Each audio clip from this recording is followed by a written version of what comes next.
ശരി, രണ്ടാമത്തെ കാര്യം, താങ്കൾ വളരെ ഉത്തരവാദിത്വത്തോടുകൂടി നിയമസഭയിൽ വെച്ച് പറയുന്നു 150 കോടി രൂപയുടെ അഴിമതി ആരോപണം പ്രതിപക്ഷ നേതാവ് വി ഡി സതീശനെതിരെ ഉന്നയിക്കുന്നു. 50 കോടി രൂപയുടെ 3 ഘട്ടങ്ങളായി ചാവക്കാട്ടേക്ക് പണം വരുന്നു. അവിടുന്ന് മത്സ്യബന്ധന ബോട്ടുകളിലോ അല്ലെങ്കിൽ ആംബുലൻസുകളിലോ ഒക്കെ ആയിട്ട് ഈ പണം കൈമാറ്റം ചെയ്യപ്പെടുന്നു. വളരെ ഗുരുതരമായ ആരോപണം ഉന്നയിച്ചത് സംസ്ഥാന നിയമസഭയ്ക്കുള്ളിൽ. വിജിലൻസ് കേസെടുക്കുന്നു. ആ കേസിൽ താങ്കളുടെ മൊഴി പോലും എടുത്തില്ല എന്ന് താങ്കൾക്ക് ആരോപണമുണ്ട്. എന്നിട്ട് അത് ക്ലോസ് ചെയ്യുന്നു. താങ്കൾ ഇന്ന് വാർത്താ സമ്മേളനത്തിൽ പറഞ്ഞത് സംസ്ഥാനത്തെ ജനങ്ങൾക്ക് മുമ്പിൽ എന്നെ മോശക്കാരനാക്കി എന്നാണ് താങ്കൾ പറഞ്ഞത്. അപ്പോൾ രണ്ടാമത്തെ പൊളിറ്റിക്കൽ ഇഷ്യൂ ആണ് ഞാൻ ഈ പറയുന്നത്. ഒന്ന്, BJPക്ക് വേണ്ടി പ്രവർത്തിച്ചു തൃശ്ശൂരിൽ. രണ്ടാമത്, അജിത് കുമാർ കോൺഗ്രസിന് വേണ്ടി പ്രവർത്തിച്ചു. ഇങ്ങനൊരു ഉദ്യോഗസ്ഥനാണ് മുഖ്യമന്ത്രി രാവിലെയും വൈകുന്നേരവും കണ്ട് സംസ്ഥാനത്തെ ക്രമസമാധാന നിലയെക്കുറിച്ച് ബ്രീഫ് ചെയ്യുന്നത് ഈ ഉദ്യോഗസ്ഥനാണ്. അപ്പോൾ അകത്ത് തന്നെയാണ് ഏറ്റവും വലിയ എതിരാളി ഇരിക്കുന്നത്. രാഷ്ട്രീയമായും ക്രിമിനലായും അദ്ദേഹം ഈ സംസ്ഥാനത്ത് വിഹരിച്ചുകൊണ്ടിരിക്കുന്നു.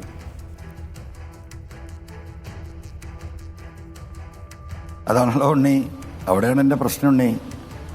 ഇതൊക്കെ പച്ചയായ സത്യമല്ലേ? ഇതൊരു പ്രപഞ്ച സത്യമല്ലേ ഈ പറഞ്ഞ കാര്യങ്ങൾ? ഈ തൃശ്ശൂർ പൂരം കലക്കാൻ അദ്ദേഹമാണ് അതിന് വഴി വെട്ടിയത് കൊടുത്തത്. ഇവിടെ ഭക്ഷണം കഴിക്കുന്ന ആർക്കും അറിയില്ലേ? ആർക്കും അറിയാത്ത ഉണ്ണി? ആ IPS-കാരൻ്റെ പേരിൽ എന്തെങ്കിലും നടപടി ഉണ്ടായോ? ആ സാധുവിനെ ഇദ്ദേഹം കൊടുക്കുന്ന നിർദ്ദേശമല്ലേ? അന്നത്തെ ഫോൺ സന്ദേശങ്ങളോ അന്നത്തെ വയർലെസ് സന്ദേശങ്ങളോ പരിശോധിച്ചാൽ നിങ്ങൾക്ക് കാണാമല്ലോ. ഇനിയിപ്പോൾ അന്വേഷണം വരട്ടെ, അപ്പോൾ കാണുമല്ലോ. ആ മീശ മുളക്കാത്ത 22 വയസ്സായ IPS-നെ എടുത്ത തീരുമാനമാണ്. അദ്ദേഹത്തിന് അങ്ങനെ തീരുമാനം എടുക്കാൻ കഴിയുമോ? അദ്ദേഹത്തെ തൃശ്ശൂർ പൂരത്തെക്കുറിച്ച് എന്തെങ്കിലും അറിയുമോ? ഈ സംസ്കാരത്തെക്കുറിച്ച് അദ്ദേഹത്തിന് എന്തെങ്കിലും അറിയോ? അപ്പോൾ കർശനമായ നിർദ്ദേശം കിട്ടിയിട്ടല്ലാതെ അദ്ദേഹം അങ്ങനെ നടപടി എടുക്കുമോ? ചോദ്യം വി ഡി സതീശന്റെ ആൾ കൂടിയാണോ MR Ajith Kumar? V D സതീശന്റെയും ആളാണോ MR അജിത് കുമാർ? അല്ല, ഉണ്ണിക്ക് സംശയമുണ്ടോ? ഞാൻ ചോദിക്കട്ടെ, 2-3 ദിവസമായിട്ട് ഈ കാര്യങ്ങളെ കത്തിപ്പുകയാണല്ലോ. ഒരാഴ്ചയിൽ 10 ദിവസത്തോളമായി ഈ പോലീസുമായിട്ടുള്ള ഈ വിഷയങ്ങൾ പോലീസ് അസോസിയേഷൻ സമ്മേളനം തൊട്ട് വരികയാണ്. ഇപ്പം ഇത്രയും വെളിപ്പെടുത്തി ഞാൻ പറയുന്നത് എന്നെ വിട്ടേക്ക്, ഞാൻ കളവ് പറയുന്നവനല്ലേ? ഒരു പോലീസ് IPS ഓഫീസർ പറയുന്ന ഉണ്ണിയൊക്കെ കേൾക്കല്ലേ? ഇത്രയും വലിയ വിഷയം ഉണ്ടായിട്ട് എവിടെ നമ്മളെ പ്രതിപക്ഷം? കെ സുധാകരൻ പറഞ്ഞിരിക്കുന്നു അല്പം മുമ്പ് താങ്കളുടെ വാർത്താ സമ്മേളനം നടക്കുമ്പോൾ കെ സുധാകരൻ പറഞ്ഞിരിക്കുന്നു. ഒരു മിനിറ്റ്, അന്വേഷിക്കണമെന്ന് ഗൗരവത്തിലുള്ള ആരോപണമാണ് ഉണ്ണി. ഓക്കെ ഉണ്ണി, ഞാൻ താങ്ക് യു ഉണ്ണി. ഞാൻ പറയട്ടെ, ഇപ്പം ഞാൻ പറയുന്നത് പ്രതിപക്ഷത്തെ നമ്മൾ ഭയപ്പെടേണ്ടതില്ല ജനാധിപത്യത്തിൽ. അത് ഒരു ലീഗൽ ഫൈറ്റാണ്, അല്ലെങ്കിൽ ഒരു പൊളിറ്റിക്കൽ എന്താ പറയുക, അങ്ങോട്ടും ഇങ്ങോട്ടുള്ള കൊടുക്കൽ വാങ്ങൽ മത്സരങ്ങളും ഈ ഡിബേറ്റുകളുമാണ്. അതെപ്പോഴും അവരങ്ങനെ നിൽക്കുമെന്ന് നമുക്കറിയാം. പക്ഷേ ഞാൻ പള്ളിയിൽക്കകത്ത് കിണറുണ്ടോ അമ്പലത്തിനകത്ത് കിണറുണ്ടോ എന്ന് പറഞ്ഞ ഉണ്ണിക്ക് മനസ്സിലായിട്ടുണ്ടാവും. ആ പ്രതിപക്ഷത്തിനേക്കാളും വലിയ അപകടം, ആ പ്രതിപക്ഷത്തിനേക്കാളും വലിയ പ്രതിപക്ഷം, അത് ഇവിടെ പ്രതിപക്ഷം പ്രവർത്തിക്കുന്നത് ആർക്ക് വേണ്ടിയിട്ടാണ്? അവർക്ക് വേണ്ടിയിട്ടാണ്, അവരുടെ സംഘടനാ സംവിധാനത്തിന് വേണ്ടിയിട്ടാണ്. ഇവിടെ BJP പ്രവർത്തിക്കുന്ന ആർക്ക് വേണ്ടിയിട്ടാണ്? BJPയുടെ സംഘടനാ സംവിധാനത്തിനും അവർക്ക് ഭരണത്തിൽ വരാനുമാണ്. എന്നാൽ ഈ MR അജിത് കുമാർ പ്രവർത്തിക്കുന്ന ആർക്കൊക്കെ വേണ്ടിയിട്ടാണ്? ഈ പറയുന്ന 2 വിഭാഗത്തിന് വേണ്ടിയിട്ടാണ്. ഈ ഗവൺമെൻറ്റിന് വേണ്ടിയിട്ടല്ല. പാര വെക്കുക എന്ന് കേട്ടിട്ടില്ലേ? ബാക്ക് കൂടെ പാര വെക്കുക എന്ന് പറയും. ഞാനിവിടെ ആ വാക്ക് ഇവിടെ ഉപയോഗിക്കാൻ കഴിയില്ല. ആ പണിയല്ലേ ചെയ്തുകൊണ്ടിരിക്കുന്നത്.